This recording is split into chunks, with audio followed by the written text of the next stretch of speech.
Welcome to FYI, the For-Your Innovation podcast.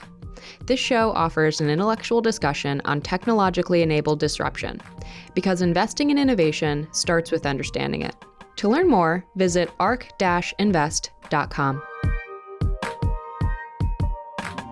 ARK Invest is a registered investment advisor focused on investing in disruptive innovation.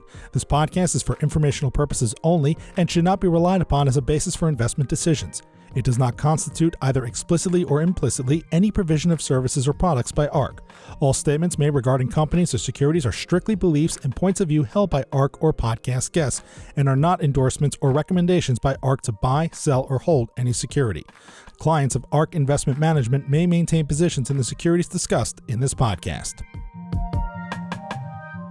Welcome to the Bitcoin Brainstorm, along with my co-host Yassine Almandra, Director of Digital Assets, and Cathie Wood, Founder and CEO and CIO at ARK Invest. I'm your host, Rod Rudy, co-founder of Bitcoin Park, a community-supported campus here in Nashville, Tennessee, focused on grassroots Bitcoin adoption and a home for Bitcoiners to work, learn, collaborate, and build. We are now on episode number 7 and jumpstarting the new year with a very, very special episode. First, if this is your first time tuning in, here's our idea. Thanks again to the support from Cathie, Yassine, and the ARK team. We're taking our monthly Bitcoin topic-based approach at Bitcoin Park and applying it to this not-so-new-anymore monthly podcast series we're calling Bitcoin Brainstorm. Each month, we plan to have a different broad topic and invite amazing people from a variety of areas within the Bitcoin community. Our aim is simple: drive conversation around Bitcoin. And after going deep into Bitcoin with the first 6 episodes, we're now here today to dive deep into this still fairly new launch of the spot Bitcoin ETF. So we have approximately 60 minutes and we'll be covering a lot as always. So let's do some quick introductions for everyone and then jump right in. I'll start first with the senator from the great state of Wyoming, Senator Cynthia Lummis. Well, thank you. It's so great to join you all today. My name is Cynthia Lummis. I am a U.S. Senator from Wyoming, and I'm working on digital asset legislation along with Senator Kirsten Gillibrand of New York. It's called the Responsible Financial Innovation Act, and it is a pretty comprehensive bill to cover digital assets and their regulatory framework. Fantastic. Welcome, Senator. Really excited for you to participate.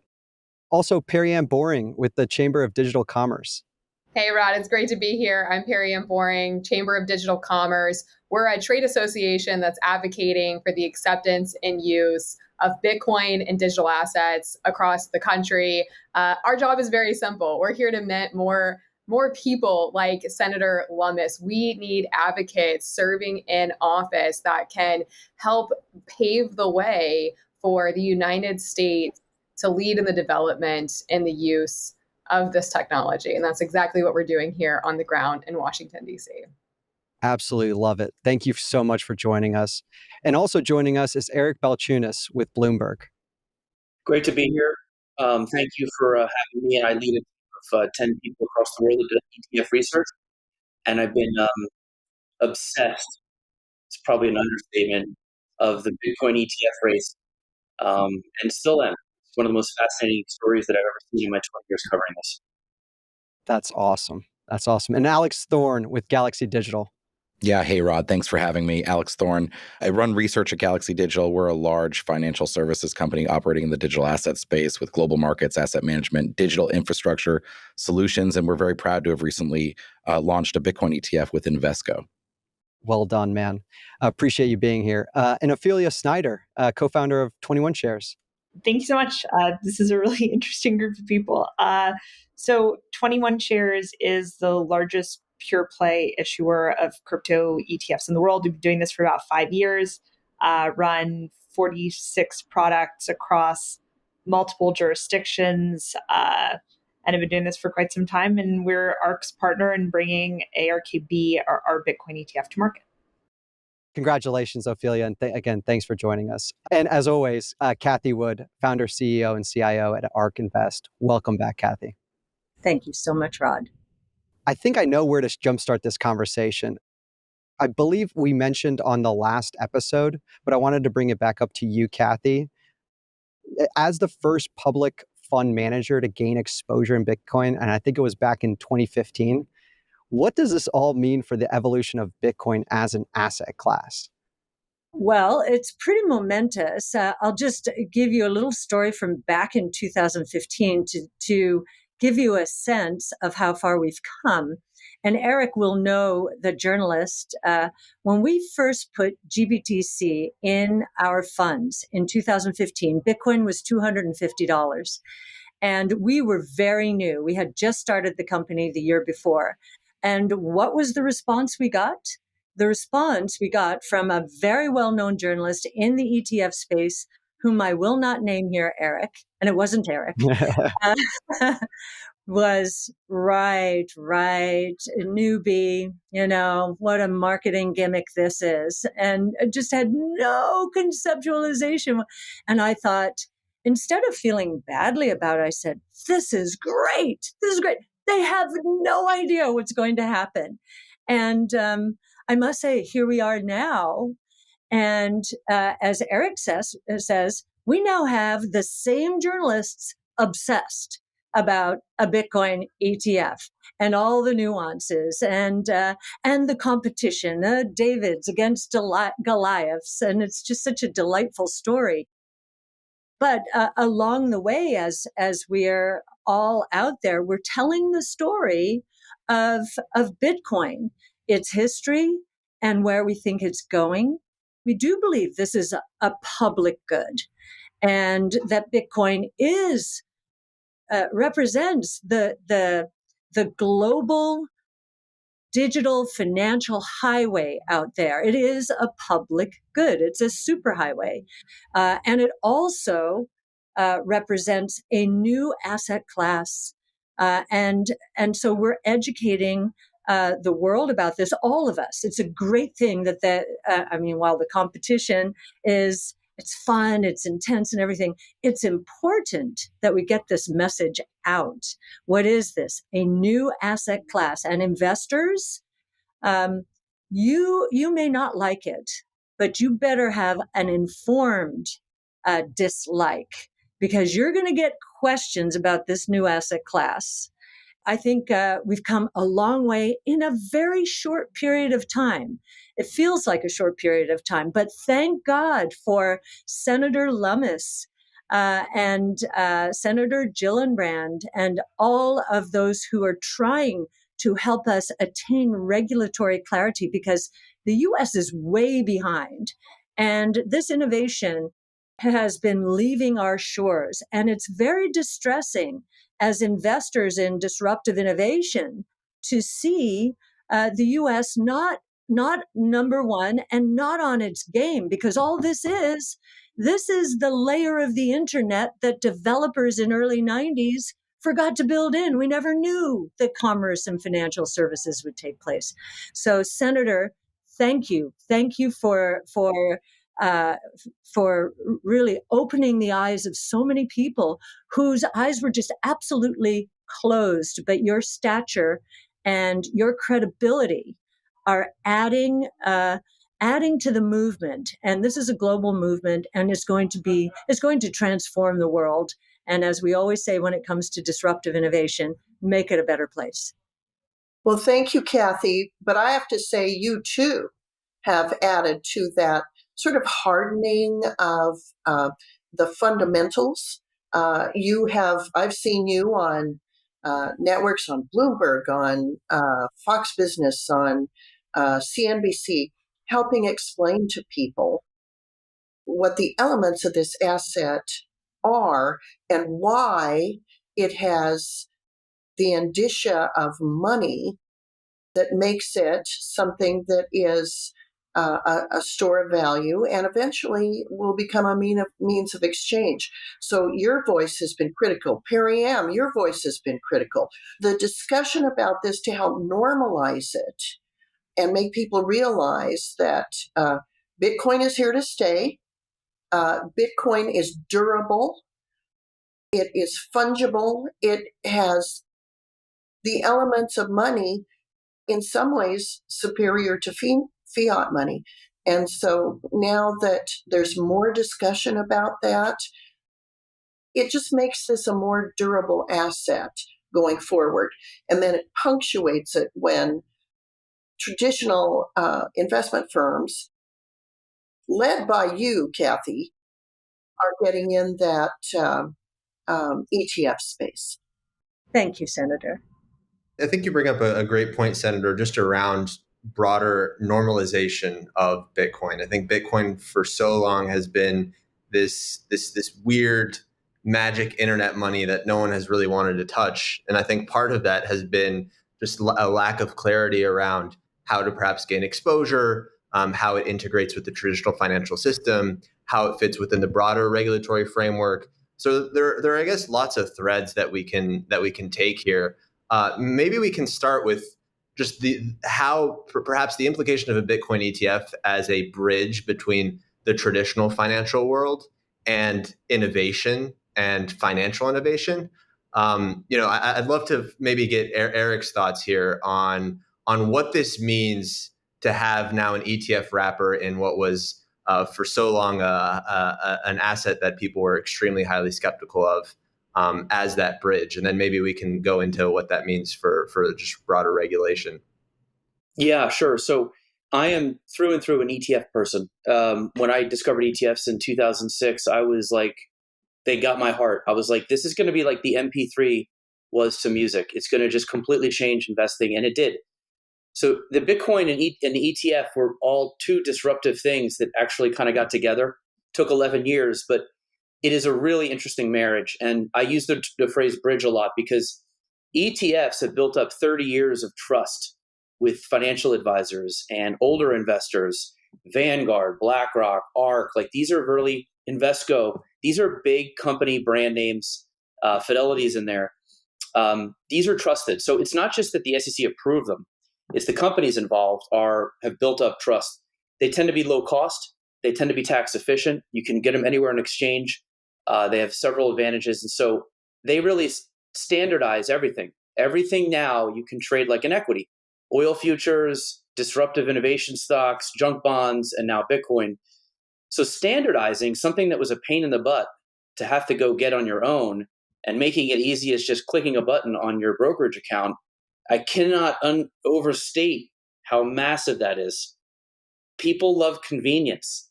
Check any business. You make something more convenient, you're going to sell stuff, right? So that's a big deal. And so you throw in the SEC, even though they didn't want to approve it. You read Gary's rebuttal. He was like, I did it, but I still don't like it.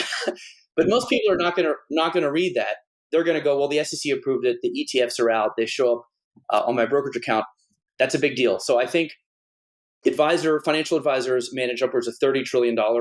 I think some young people who are into Bitcoin probably have their own method of getting it, and that's fine. They get it. But for a lot of, I'll call normal people, this is a big deal. Now, how it gets positioned to them, whether it's just digital gold or an alternative currency, if there's a big meltdown in the world, there's all kinds of reasons and theses for investing in it. But I think mostly the ETF issuers are going to position it as sort of digital gold. But the reason I'm into it and the reason I got so involved was the community is really impressive. They're creative, they're funny, they're very tech savvy. They've been through a couple wars, right? Every time they come back, it's not going away. And now with the ETF, it's here forever.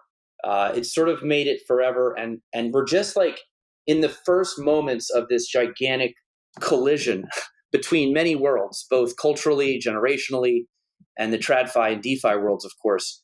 So I am here for it. I mean, this is like a grab your popcorn kind of moment. And ETFs are the premier vehicle of the 21st century. So it's going to be interesting to see how this evolves over the next couple of years and even decades. One of the things we saw in Europe, for example, so Europe has a tendency, and I mean, Eric, keep me honest here, but Europe has a tendency to move a little bit faster, especially in the ETF space. They typically bring out product a little earlier as people start to bring in novel asset classes and things like that.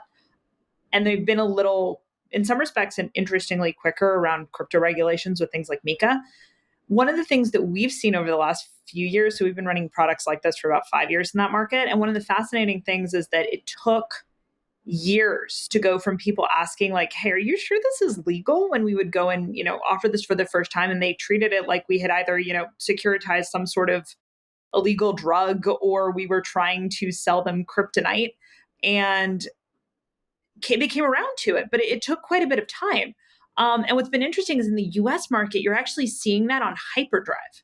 Because unlike the European market, where it took years to go through that process, I think in the US, and I know there's been a lot of frustration around this, but in the US, it's taking weeks or months, which is nothing compared to the years it took to make the same kind of progress in other markets, which I think is a really nice proof point of how far the industry has come. And quite frankly, how needed even just a small amount of validation like this has been. You can really sort of see it in the behavior of customers around these products. I mean, I was at Fidelity for 12 years from right out of college until I joined Galaxy throughout a lot of the early Bitcoin stuff that they did. And I can echo Ophelia's point, maybe using an internal large corp as the microcosm to the Europe example, which is even with significant executive backing, encouragement from Abby Johnson, the chairperson and CEO of Fidelity. I mean, this was something she loved, right? It was directed down from the top. It wasn't like at most places where somebody sort of smart in the middle pitched it up and got executive buy-in. Even given that, it was very hard to advance different initiatives that we'd have at Fidelity. So, and now it is not, and it hasn't been. It's been snowballing for the last few years. You saw it in the last sort of bull run in crypto. You saw institutions getting involved, like really at size, pension funds, endowments, right? I know many on this podcast will have interacted with those folks. And then I agree. Now the pace is just accelerating. We were talking with Eric plenty of times over the last several months about what to expect for day one, week one, month one flows into these products. And I think it's been, frankly, a smash hit, it looks like. I mean, compared to other types of launches. The other thing that I've noticed too, I wanted to add, is that like we looked at the gold ETFs or other ETF launches as comps, but there's really, I'm having trouble actually lining up anything against this. One, because you didn't have a giant, whatever it is we call grayscale in like gold. There wasn't this weird closed-end trust in gold. And there also, on the other hand, Eric pointed out that young people have many other ways, or people have many other ways to buy Bitcoin other than the ETF, but they're not nearly as convenient for many reasons. And in many ways, you didn't have ways to buy investment grade gold really at scale before the ETFs launch. I mean, you could go to Tiffany's and buy gold. You could go to a pawn shop and buy gold. Maybe if you had a sophisticated enough relationship with a brokerage, you could talk to a metals desk or something, but there was basically no access. And yet, even despite that, even despite the fact that people, I mean, I have been buying Bitcoin for years, there's still tons of interest, and it seems to only be accelerating. And it's no surprise, I mean, given I think what we all believe the importance and promise of Bitcoin is, to see that, but it's nonetheless, awe-inspiring. I will just add one thing that I think happened in the last year, that, even the doubters stood up and said, wait a minute, what was that? We had a regional bank crisis where the KRE falls out of bed, implodes, banks go under, and Bitcoin goes up 40%. There's nothing like price action to get to get people's attention. Wait a minute, I don't have any of that. What was that? Wait, I thought this was a risk-on asset. It's a risk-off asset too. And so, wow. Yeah, Ophelia, maybe circling back to your point and just the rapid pace that we're seeing relative to, let's say, adoption in Europe. I think a part of that is because there was this almost unnecessary pent-up demand around an ETF approval, where if you read, for instance, Commissioner Hester Peirce's comments of, this was a long time coming. We should have approved this years ago. And I think the hype around it was built around the sort of delaying the approval or the inevitable.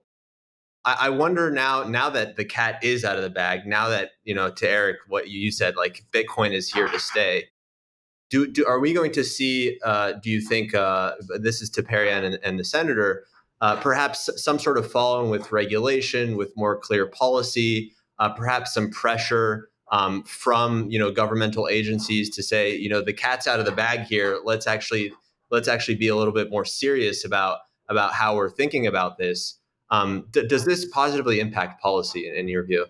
Well, it certainly helps validate Bitcoin as an asset class. I mean, I thought Chairman Gensler's comments on the approval were wildly inappropriate. The SEC is structured to be a disclosure regulator, not a merit regulator. Their role, government's role, is not to pick winners and losers. And for 10 years, the SEC was doing that. And they were acting arbitrary and capricious. And they were, in my opinion, discriminating against Bitcoin funds and preventing Bitcoin from coming to the market. So it was an important action, but we all need to appreciate what it took.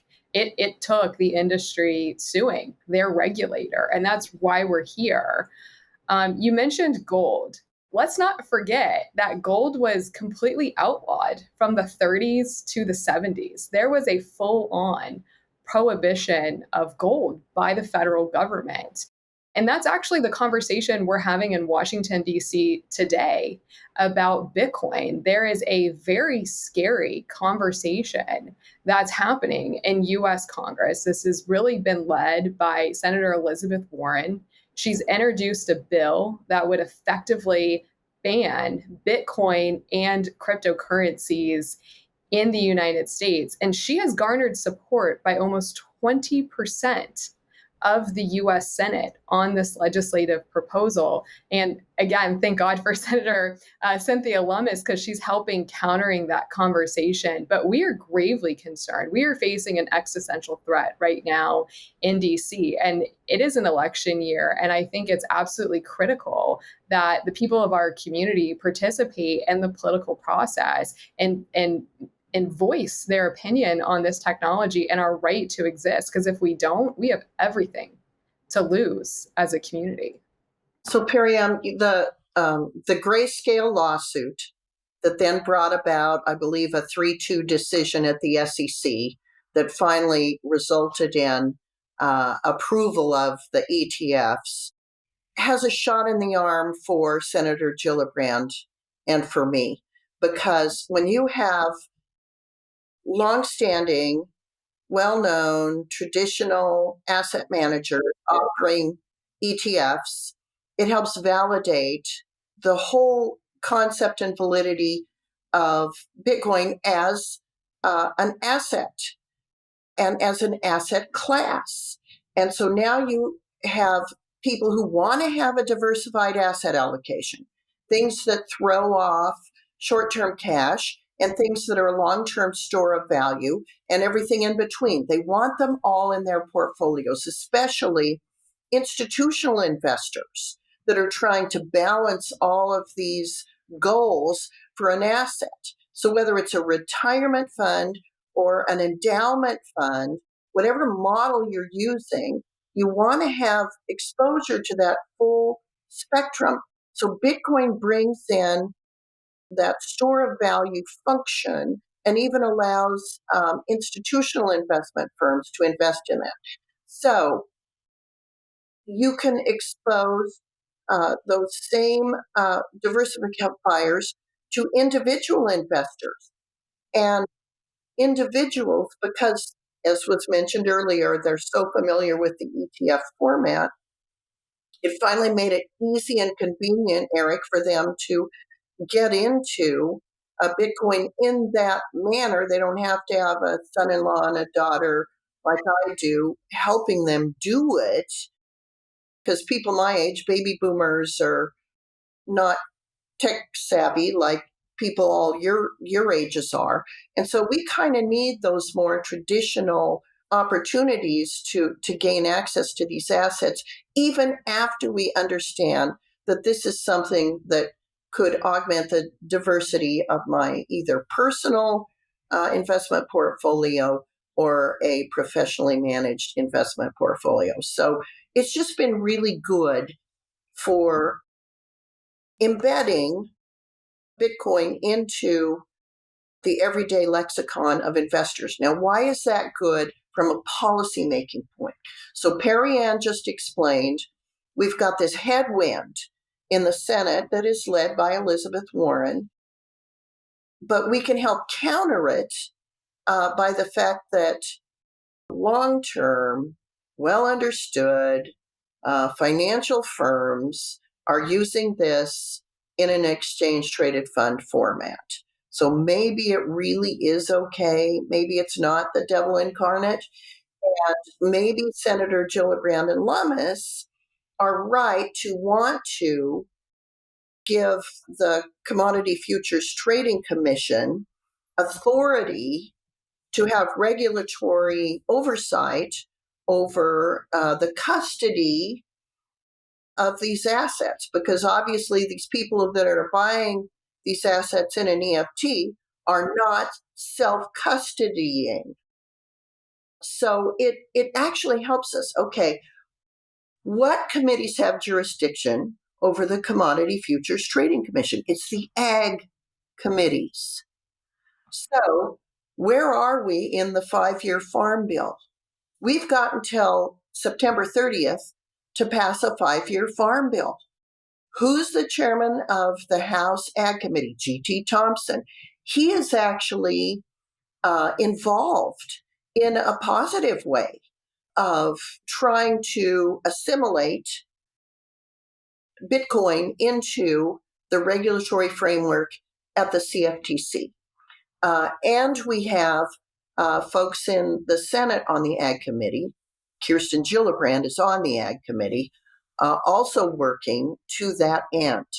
So I think that even though the headwinds that Perianne described are really intense right now, really heavy, there are also some light rays that were helped by the fact that the ETFs came along when they did. Senator, I have a question. I think once Larry Fink went from a serious skeptic, and I think that's kind of being nice about it, to all in.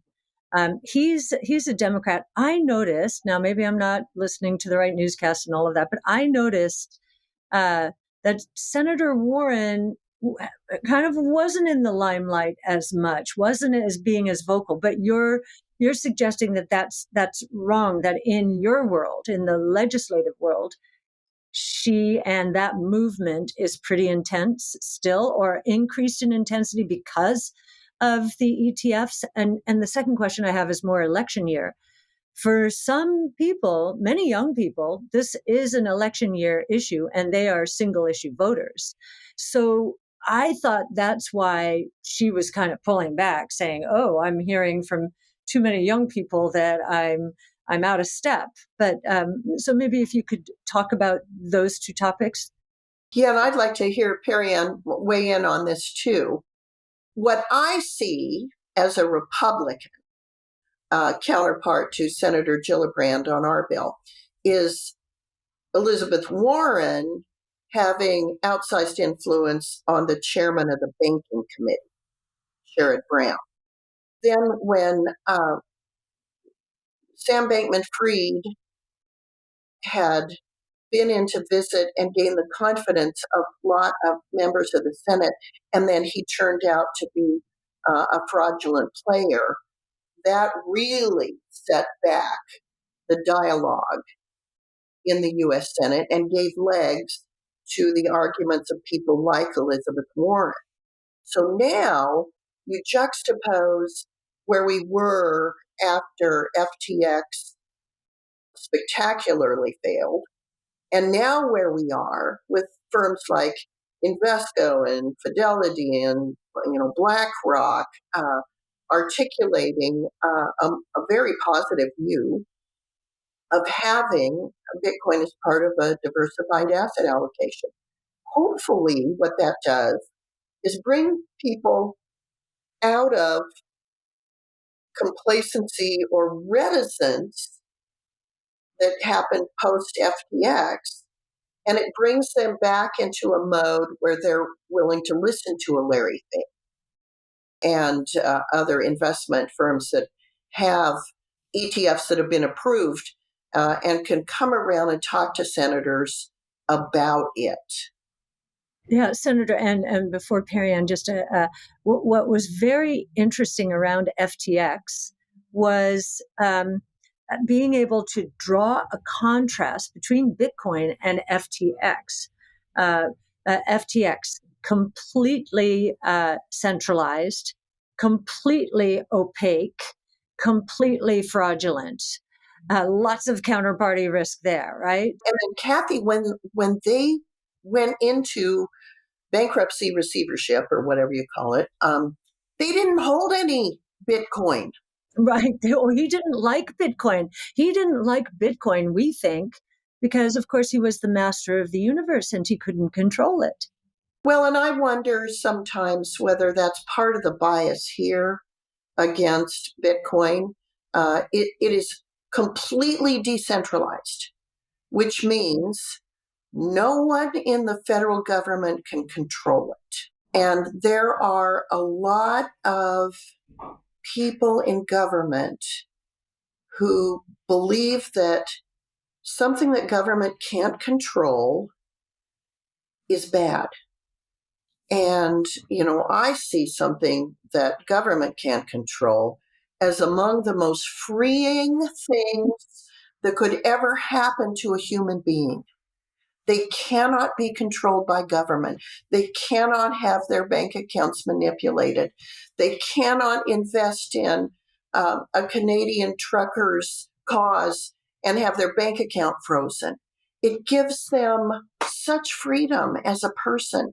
But I think that worries people that are used to central control. And, central banks, the Fed, is sort of completely out of the conversation on Bitcoin because they have no control over it. I think that really worries them. So that's very much part of it too. Can you get comfortable with something you cannot control? I do think that's a motivating factor of Senator Warren's efforts is her vision to roll out a central bank digital currency in the United States, and having Bitcoin not being commensurate with that vision. My perspective is that we should have options, and Bitcoin is an option. And consumers, particularly in the United States, people should have an option of what they want to use. And an ETF is another option as well. It gives people exposure to this asset class in a new way. Cathie, your question was, have things heated up with these efforts, these anti-Bitcoin, anti-cryptocurrency efforts in the Senate since the approval of spot Bitcoin ETF applications? I'm here in DC right now, and I was on the Senate all day today. I met with one senator who told me that Senator Warren has been, essentially trying to track her down. She's really cornering other members and trying to twist their arm into sponsoring this crypto ban bill. I met with another office who said Senator Warren, they were kind of trying to dodge Senator Warren because they're not really interested in the bill, not really interested in this, but she's very insistent on this effort, and that she tracked down the senator's private phone number, cell phone number, called her on her phone, and was like, hey, are you going to sponsor my bill? And it's what is going on? So she, from my conversations with other offices, other members of the Senate, no. We're also hearing that there are efforts to introduce a companion bill in the House, which would be devastating. If you can get both chambers to align on this, I'm not trying to be controversial, or I'm not trying to kind of make a big deal out of something that's not a big deal. This is a big deal. This is a bipartisan effort. And if they're able to get the political alignment to be able to pass something like this, it really would devastate our industry. And Cathie, I do commend your comment on education. It comes down to education. I've personally met with every single sponsor of that bill. Most of them were very surprised to learn that the legislation would actually push the entire industry offshore. Most of them signed on thinking, okay, there's an illicit finance issue and we want to fix it. And this is a way to increase compliance on cryptocurrency companies. I think a lot of them were kind of misinformed. And that's why we're here. That's why we're on the ground every day, meeting with offices, educating them on the technology, legislative proposals, how that would impact the industry. And this is a critical time. We have really amazing things happening in the private sector, but if we don't have alignment with public policy makers, it could really impact the future trajectory of our community. And again, it's about options. The most hopeful thing you just said, Perianne, is she's having to chase them into corners and find their private numbers. And that apparently is unusual. See, I'm not a part of that world.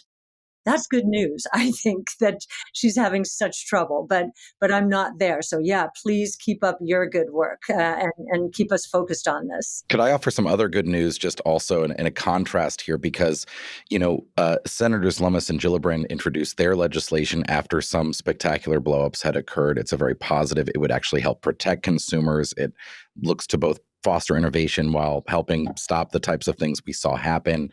Senator Warren's bill was introduced in November 22, right after FTX. It would effectively ban it. That's the reaction of that part of the thing. On the other hand, after FTX, Senators Hickenlooper and Tillis introduced a proof of reserves bill that would actually do a lot more to protect people from what happened at FTX, right? So you have a very clear, a coalition of both willing and intelligent people, particularly in the Senate banking and agricultural committees, that are trying to advance things that would, by the way, they're not handouts to industry. They would help protect consumers. They would create regulatory clarity. They would bring this innovation inside the remit of the U.S. government and its regulators in a way that we can both foster and protect. And so I see a very disingenuous effort by the clear opponents of crypto in the U.S. Congress, where I see a pretty hard, Representative McHenry in the House Financial Services Committee, many others that are, the advocates seem to be a lot more reasonable and thoughtful than, whereas you hear a lot of hysteria out of the opponents. And again, the Digital Asset Anti-Money Laundering Act that Senator Warren has introduced and has been now pushing for a year, it is a non-thoughtful, and she speaks about it in obfuscating terms as well, right? She says that that crypto should do the same things as banks, but the bill doesn't address anything about crypto companies at all. It goes directly at technology protocols and software developers, right? Whereas the advocates are not trying to push bills that give, a free pass to the Bitcoin industry at all, right? They're much more thoughtful. And Senator Lummis has been a key part in that, as well as others. So I think that's very positive. While you have this, the hysteria from Senator Warren and some of her allies, you have a much more deliberate and thoughtful pro-innovation and pro-consumer safety wing that is now sort of rising up in Congress, which I love to see. Well, one thing, and Senator Lummis mentioned this, there's an access issue to some extent, and access and education go hand in hand, right? So if it's very difficult for a group of people to feel like they can participate in the ecosystem and in our community, that makes it much harder, much less friendly, quite bluntly, in terms of learning how to be part of this community and then actually wanting to participate. I think, crypto sometimes has, as an industry, a tendency to hide behind our colloquialisms and our jargon and make it very much about, well, you're either part of the community or you're not. And if you're not, you're on the wrong side of an argument, as opposed to necessarily opening that up and being welcoming to it. And there are two examples that come to mind in two completely different circumstances. I recently onboarded someone on one of my teams to the company. We're trying to teach them how to use wallets. And I watched someone who was surrounded by three people who collectively had about 20 years of collective experience dealing with various bits and pieces of the crypto industry, including myself. We do this for a living. And you could visibly see how uncomfortable that was. Those transactions, how to do this, the idea that you can lose your money so easily, it wasn't a comfortable experience. And then on the other end of the spectrum, about in 2013, my mom came to me and was the first person to ever talk to me about Bitcoin. I was actually brought into the crypto ecosystem by my mom, not the other way around. Let's go, Ophelia's mom. That's great. Honestly, the coolest woman I know. And she's extraordinary. She came to me and she's like, Merck spends too much money hedging currencies, and globalization is a real force in the economic world. We've had rates at zero for a long time. It's going to have unintended impacts on monetary policy. We likely need something here to help. And this is a clear problem. Have you heard of a thing called Bitcoin? November 2013. Fascinating, right? So how did she learn about Bitcoin, Ophelia? So my mom read about Bitcoin because at the time she was reading about new types of financial infrastructure and VC investing and how to think about those things. And she's just also someone who loves history and loves economics and, was discussing gold and the gold window and some of the things that have happened within financial infrastructure. And so it's really just an understanding of global economics and payments rails. So what is really the role of SWIFT? How dependent are we on Visa networks?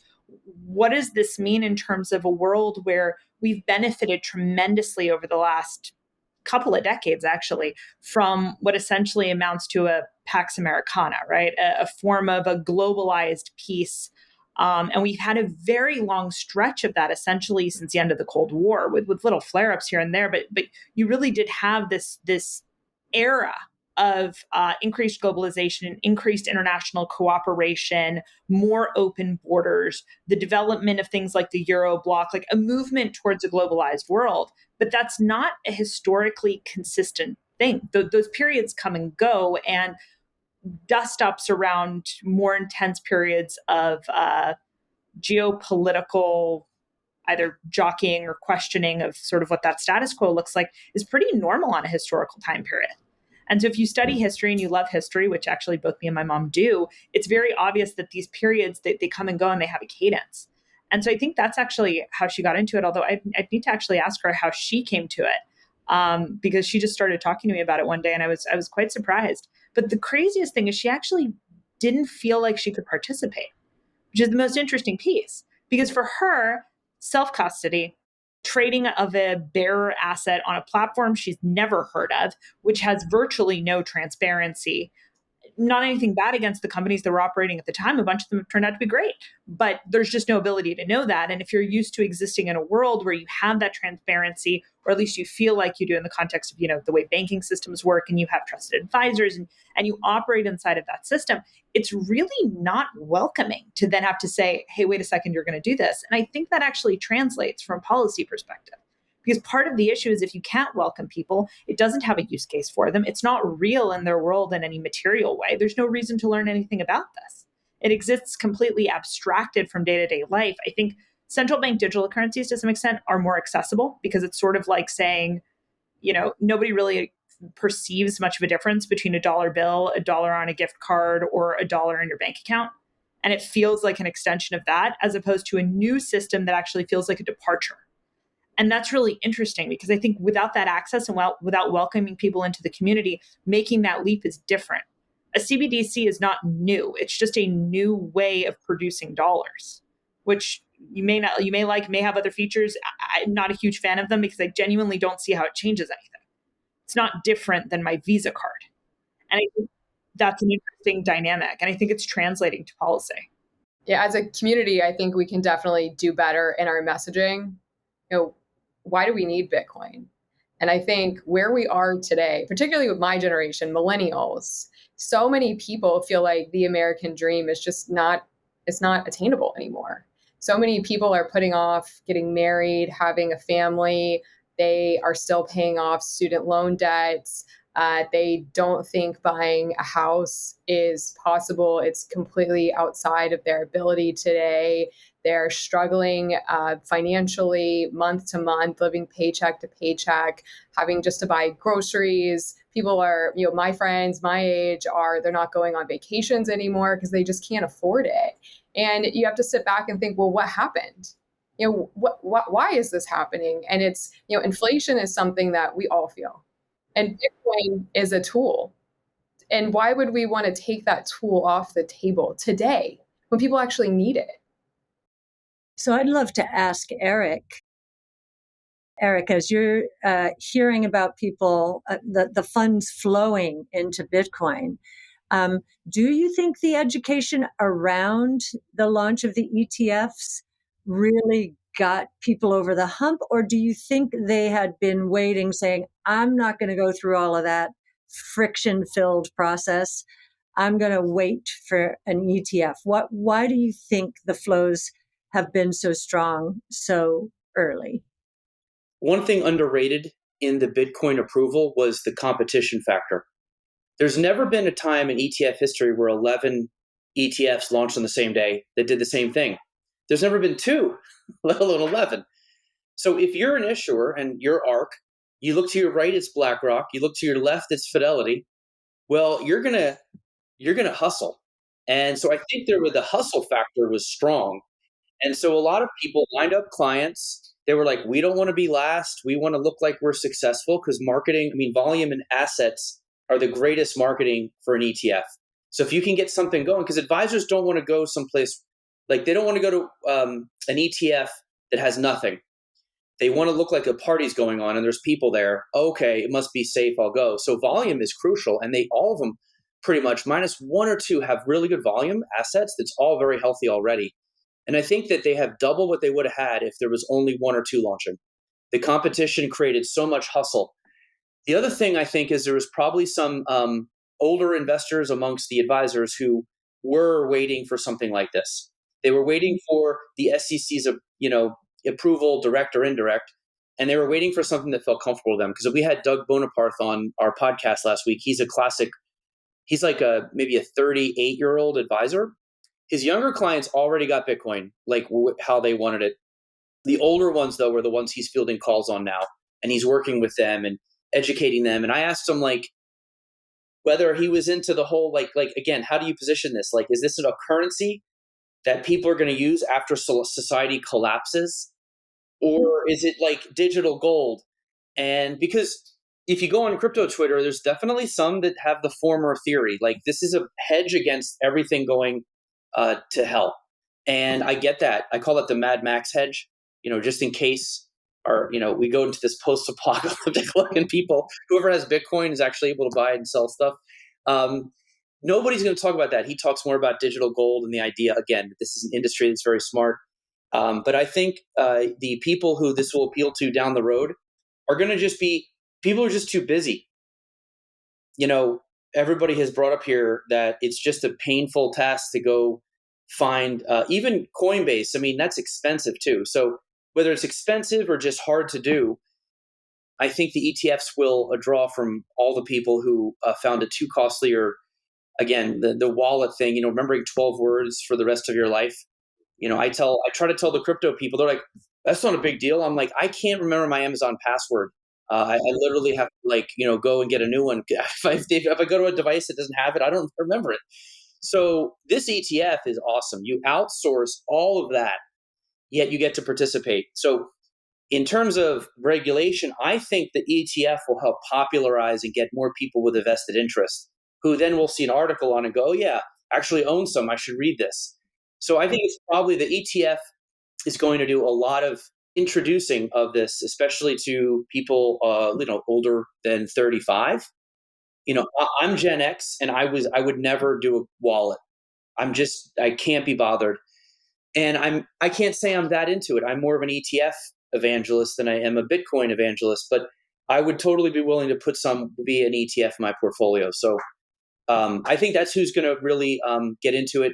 And I also think that the advisors of the world, having people like you, Cathie, and Larry Fink, and others come out and sort of say this has value is huge.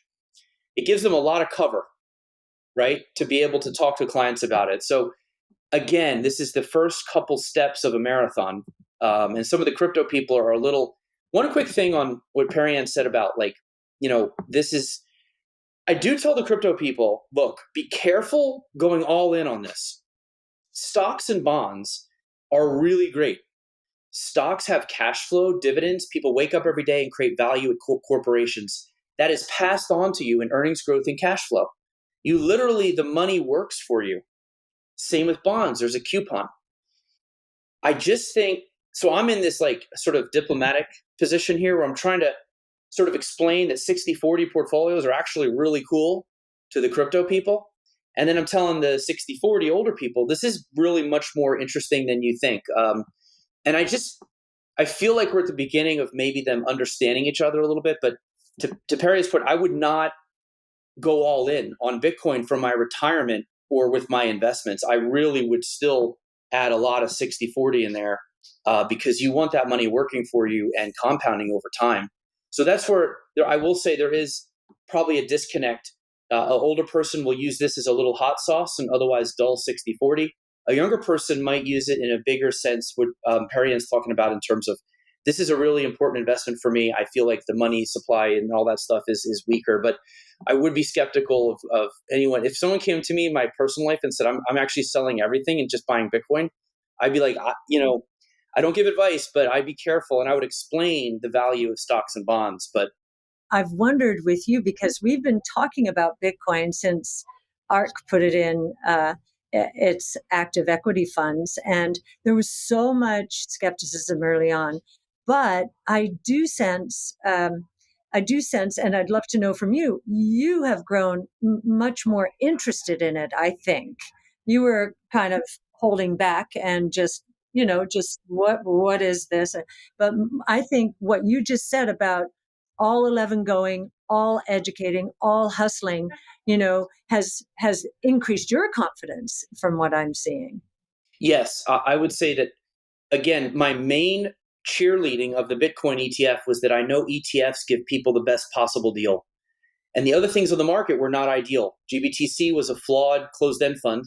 Coinbase was really expensive, as were the other exchanges. And then you got the FTX, where they could literally just run away with your money.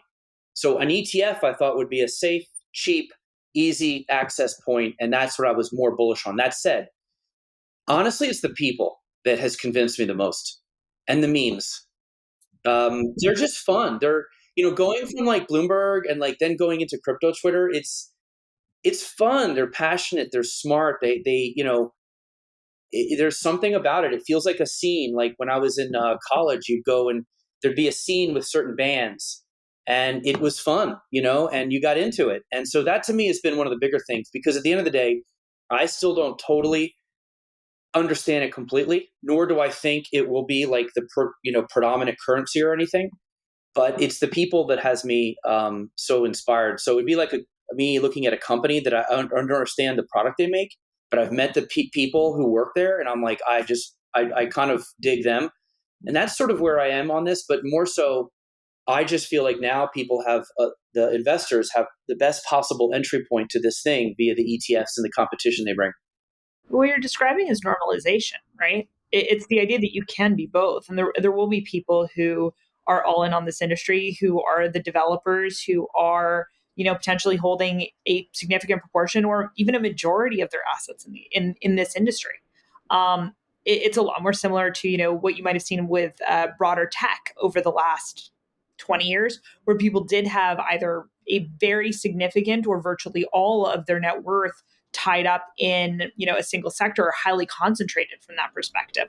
But then you also have people who added some very plain vanilla tech stocks as a kicker on their 60-40 portfolios. And now you see people that's considered pretty plain vanilla. And I think that's part of that normalization trajectory, is that you still want the memes. You still want that community to be exactly the way it is, because those are the people who are bringing it forward and developing it and bringing it to the next level.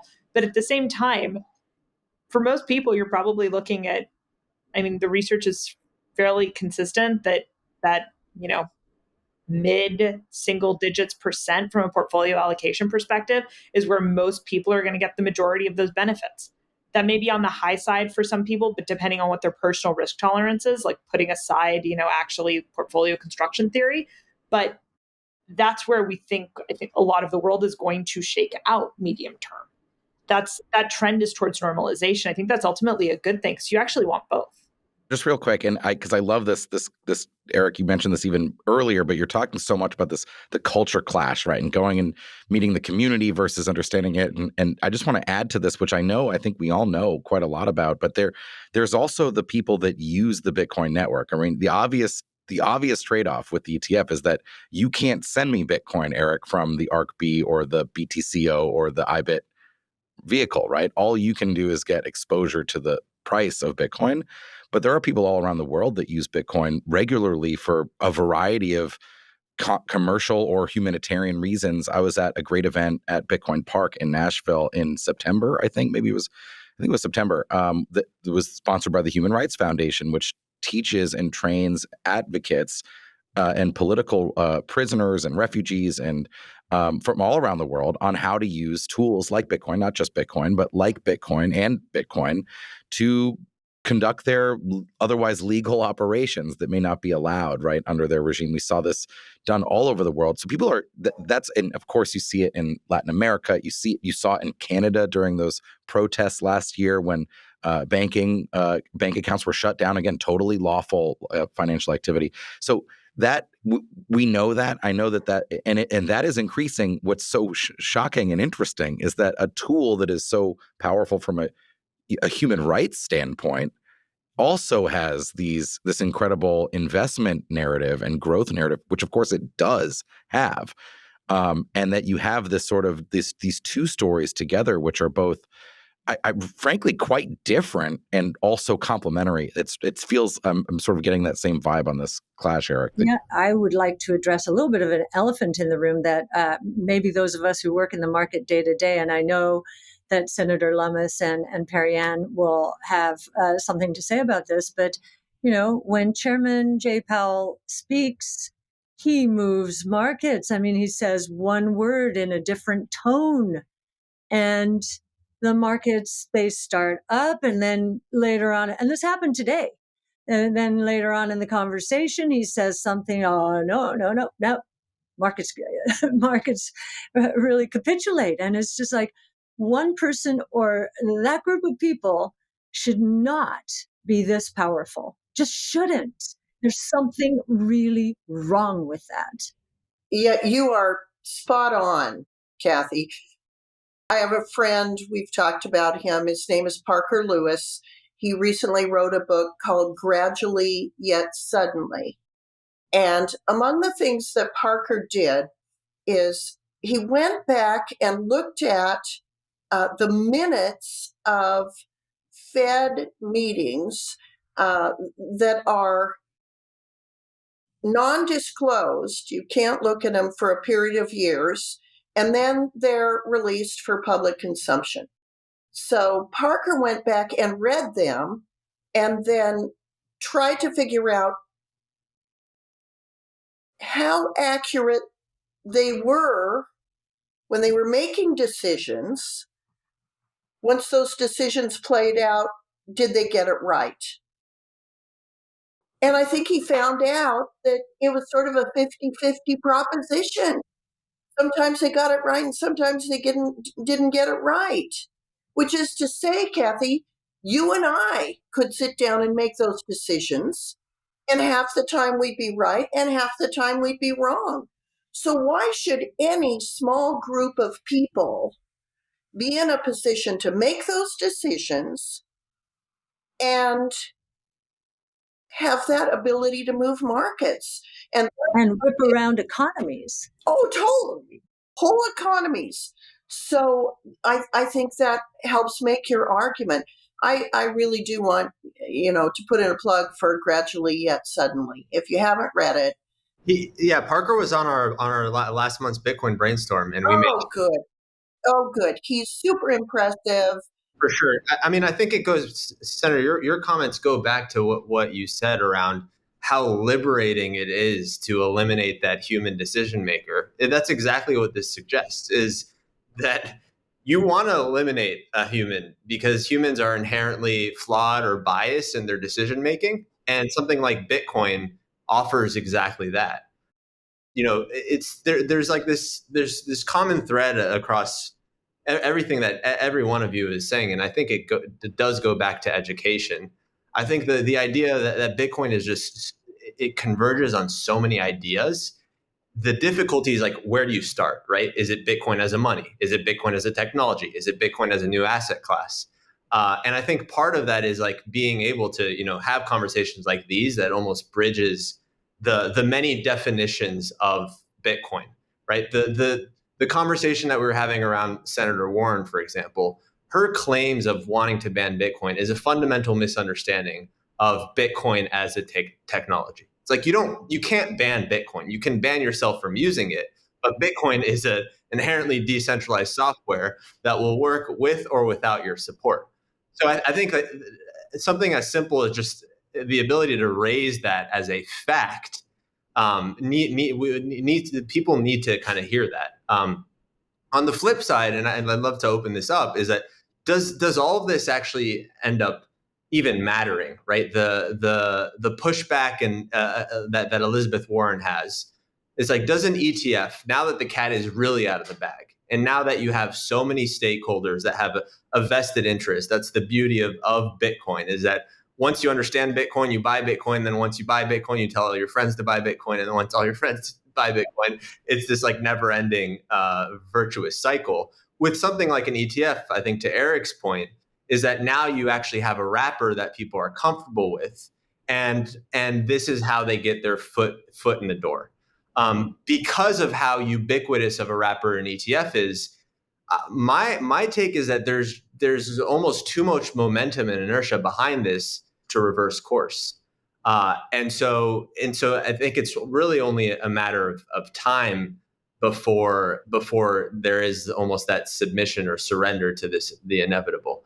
Perianne, what are your thoughts on that? Because I am sensitive to your concern. I'm also kind of like, Bitcoin doesn't really care. What do you say to that? No, Bitcoin doesn't care at all. It's the United States that's going to lose. To suffer. So if, Congress, God forbid, passed legislation that would make it illegal to mine Bitcoin in the United States, about 42% of Bitcoin is mined in the US today. Do we really want the function of securing the network to be pushed offshore?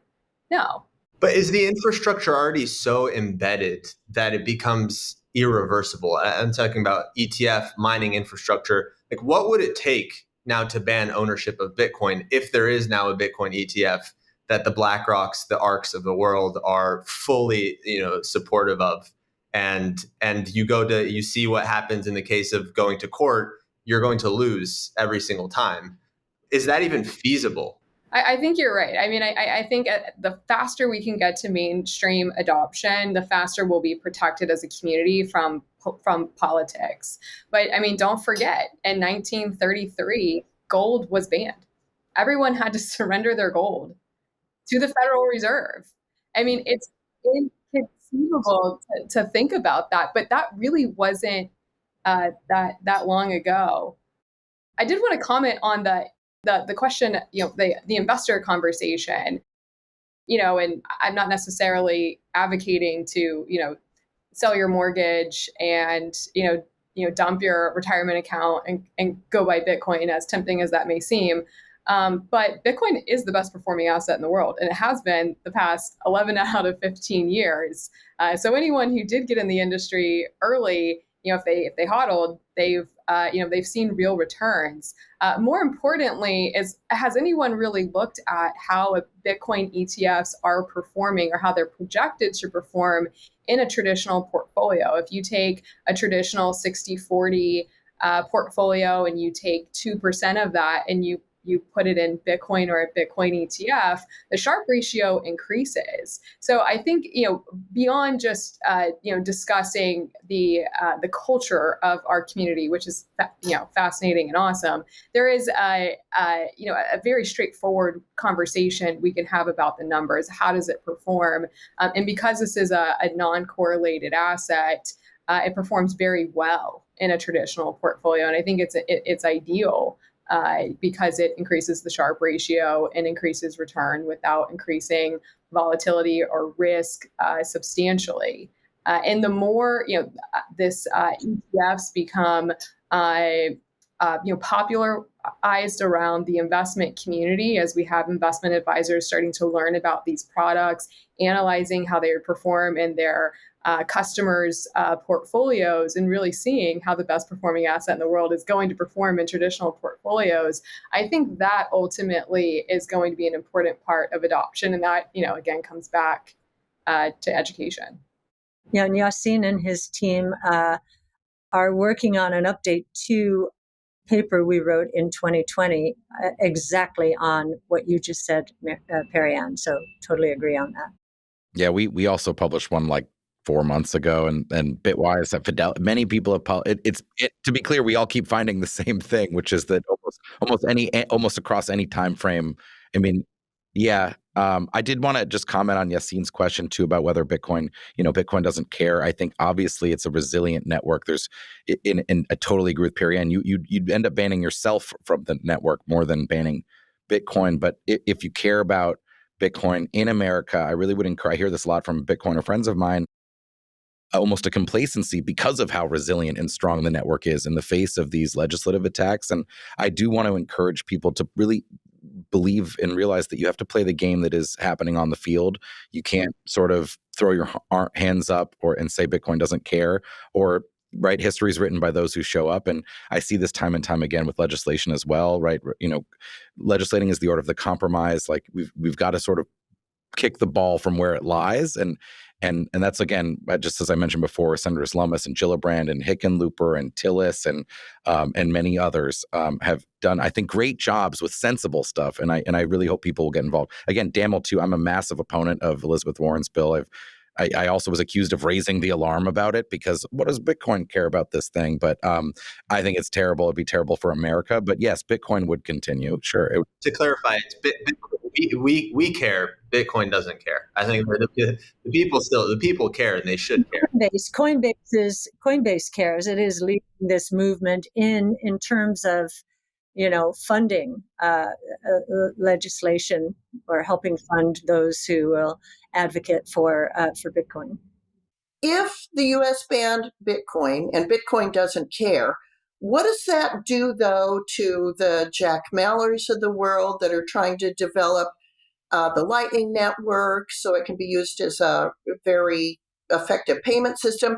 What about, and I don't know what you all call this, it's something like level 2, where you might have these federations where people can go on a different level and have a sort of a community where they transact.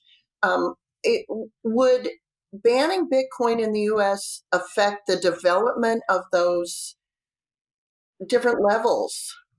Potentially, yes. I would say, I mean, and it's not just, you're talking about layer 2 networks. There's really interesting stuff on Bitcoin called Fedimints, which are very new, but are sort of those like community eCash Bitcoin servers. There's plenty of other things too. And if I just say, the cryptocurrency industry broadly raised about $80 billion in venture funding over the last 5 or 7 years. And something like 60% or 75% of that went to US based companies. So from an entrepreneurship and a startup standpoint, I don't know why why would Jack build Strike in the US if it's illegal for him to operate Bitcoin in the US, right? You're gonna push that talent, that technology talent offshore. Even just last quarter, it was something like 45% of all deals were US based headquarter companies, with the next highest of the country was like 12%, right? So it's the vast plurality, if not majority, of where the innovation is happening. So if you just care about jobs and development, you should be supportive of something that clearly, millions of people in the US like. So I totally agree. It would affect that stuff, Senator. Absolutely. And they're moving to the great state of Wyoming as well as Tennessee and setting up shop to develop. And it's been amazing to see. And maybe I could bring this whole conversation full circle, and it'd be a good place to wrap up, because I think Eric actually said it at the beginning, how fascinating this ETF was in terms of the Bitcoin ETF, like worlds colliding.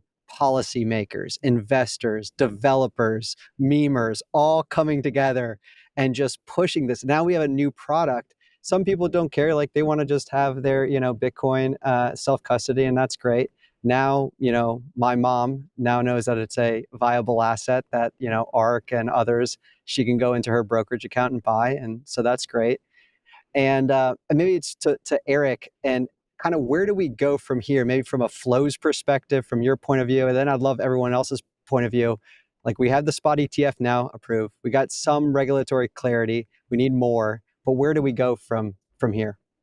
Look, I see this as being a category that's on par with gold ETFs. They currently have $100 billion. That's about 1.5% of all ETF assets. If Bitcoin ETFs can get anywhere near that in 3 to 4 years, I'd say that would be better than most predicted. Right now, if you count GBTC together, what are they, like 25 billion? And I think that as much as GBTC bleeds, the other ones will make up for it. So we'll say we'll stay around 25, 27, 28 for like a couple weeks. But once GBTC stops, dumping and the people stop leaving, I think the new ones continue to take in some good flows. Again, the competition factor, I think, is going to help a lot. So I really think you could see this getting to that $100 billion mark within 3 or 4 years. Now, does it go beyond that?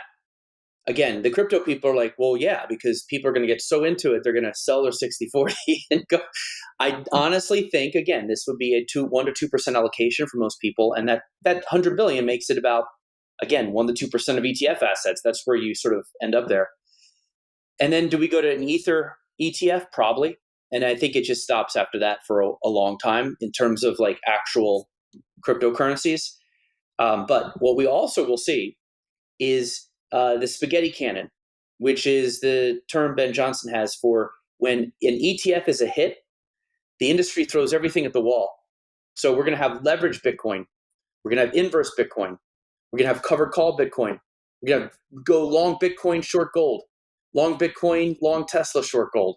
We're going to have all kinds of that'll be the Cathie Wood special. So yeah, we're going to have all kinds of stuff that they're going to try to get out there. There's already one that's carbon credits plus Bitcoin. So one will be like S&P 500 plus a little Bitcoin. So this ecosystem is going to build, and then they're going to have options on the ETF. So you're going to be put and call options that will attract the institutional investors and the traders. So this is how an ETF category is birthed. But the big thing you need is volume, and we've already got it. So once you get volume, you can track the sort of ones that want to get into the action, the options market, and then you're looking at a very vibrant category. So that's where I would see it all going in 3 or 4 years.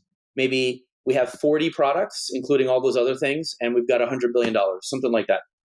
I don't know, Perianne or Senator Lummis, where do you think from a regulatory standpoint we go from here? Perianne, do you care if I start? Because I've got to go vote. Real quick. I think we could get stablecoin legislation this year. Next, I think we could maybe get something on CFTC out of the Farm Bill. The hardest part to get is going to be the SEC part for non-commodity assets. And that's going to be a heavier lift. And we will not get that until we have members elected that are more friendly to digital assets. And that's where Perianne comes in. So I'll turn that over to her now. And thank you all, since I have to go vote, for allowing me to participate in this. Oh, thank you so much for joining us. Oh, it was a pleasure. Been a treat. Thank you. Thank you. Absolutely. Yes, Perianne. Yeah, as Senator Lummis noted, in terms of legislation getting passed into law, the stablecoin bill was at the very top of the prioritization list, which would absolutely be very helpful for the industry. I think we're going to see a lot more conversation about Elizabeth Warren and her crusade against the industry. I do think you're going to see a lot of people in the community start to kind of wake up. And that's a big part of what I'm focused on, is just helping the community understand, like, what is the conversation we're having in Washington, why it's so important to participate in the political process. And, we don't want to just kill this bill this year. We want to make sure it never resurrects again in a future Congress. So I think this is going to end up being a major topic of conversation in terms of policy and regulation here in Washington. But in the long run, I'm very optimistic. I do think the spot Bitcoin ETF does help mainstream the technology. And I think more and more people are starting to understand what this technology can do for them. And again, we're living in really unique times from a geopolitical perspective, very high inflation, everyone feels it. I think the more we can get the word out about how this technology can be a tool for real people across the world, the better we're going to do as a community to overcome our political challenges today. Perianne, can I just, sorry, I know we're winding up here. Just one question. When the SEC and the CFTC were duking it out when it came to derivatives, They duked it out for a long time, and it ended up going to the Supreme Court. And that's when we got regulatory clarity.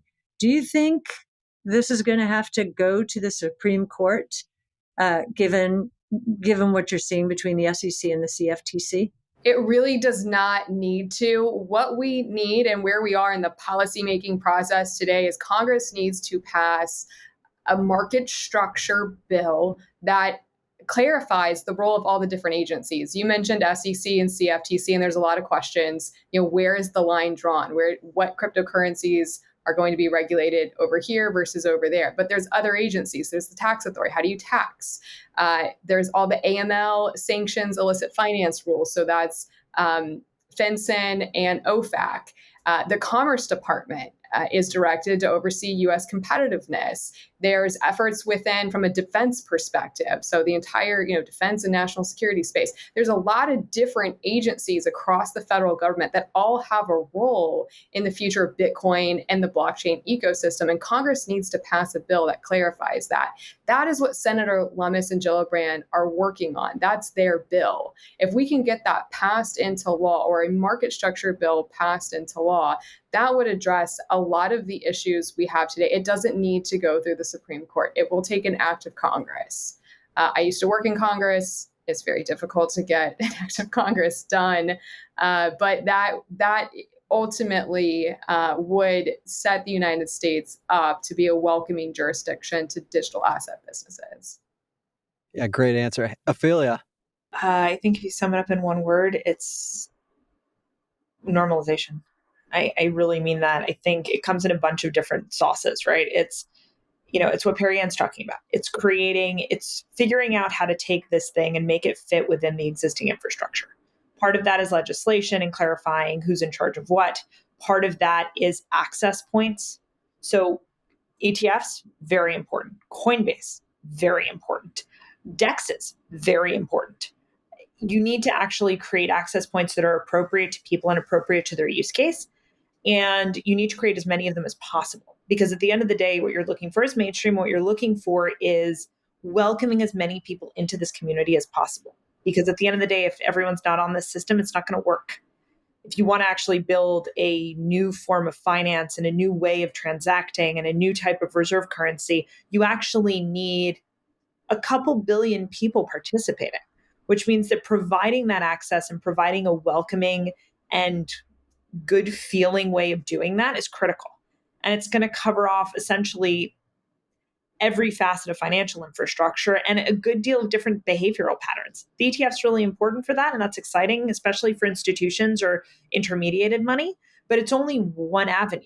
And as we look towards building out a bigger community in digital assets, and we look at welcoming more people into that community, we should be doing more of this, not less. Education. Alex, how about yourself? I feel like it's the year of clash. You've got the Bitcoin movement is going to smash like a wave on Wall Street. You're going to see, we were talking about Jay Powell and his commentary in Fed Speak and how impactful it can be on markets, how effectively arbitrary Fed policy can be. Well, the debate today was about whether or not the Fed is going to cut in March or maybe later. Well, we know exactly what will happen to Bitcoin's monetary policy in April, right? So, and we're likely, by the way, similar to in 2020, to see central bank monetary policy artificially easing at the same time as Bitcoin monetary policy is automatically tightening. So that clash, that stark contrast will show itself again. So I think the contrast, I don't want to say culture clash, it's culture clash, it's monetary policy clash, it's market access vehicle clash. And it's generational. So I think it's going to be a really interesting year of people dealing with the smashing together of these worlds. Yeah. Less than 90 days to the halving. And I know, Cathie, you've already done the Bitcoin price predictions and you've done a number of things, but I'm definitely curious, and we're all curious, how do you see the year ahead? I do think the halving is important because even gold advocates are going to have to sit up and take note that really, for the first time, the Bitcoin supply growth is going to drop below the long-term average of gold supply growth, meaning below 1%. and it will continue to drop.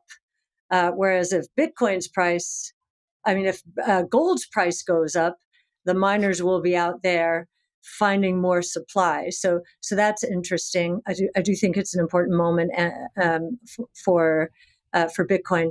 But I also want to go back to educate here, and I want to thank Alex for being such a good sport. Love your research at Galaxy, and I know we haven't mentioned Galaxy as much or Invesco Galaxy as much, and so my compliance department is going to be very happy. No, I'm kidding.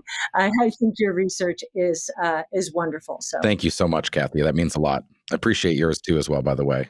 Underlying theme of this whole conversation, Eric brought it up at the beginning, and then Perianne, the senator, Ophelia, is really around education. I think, Eric, from your point of view, educating on your group of folks, the 60-40, and why actually Bitcoin should be an allocation in the portfolio, or Ophelia with your mom in terms of now having a vehicle to have an allocation, and then grassroots Bitcoiners here like Bitcoin Park or PubKey, just YOLOing into 100% allocation, or maybe not 100%, but enough. And I see this momentum and groundswell of grassroots combined with now a new market participant. I think 2024 is going to be an absolute banger. So I just want to thank everyone. Yassine, my man. I don't know if you had any thoughts you wanted to share as well, my man. I think you put a beautiful little bow tie on this entire conversation. So we can leave it at that. This was an awesome conversation. Awesome. Well, thank you everybody so much. Until next time. ARK believes that the information presented is accurate and was obtained from sources that ARK believes to be reliable. However, ARK does not guarantee the accuracy or completeness of any information, and such information may be subject to change without notice from ARK. Historical results are not indications of future results. Certain of the statements contained in this podcast may be statements of future expectations and other forward-looking statements that are based on ARK's current views and assumptions and involve known and unknown risks and uncertainties that could cause actual results, performance, or events to differ materially from those expressed or implied in such statements.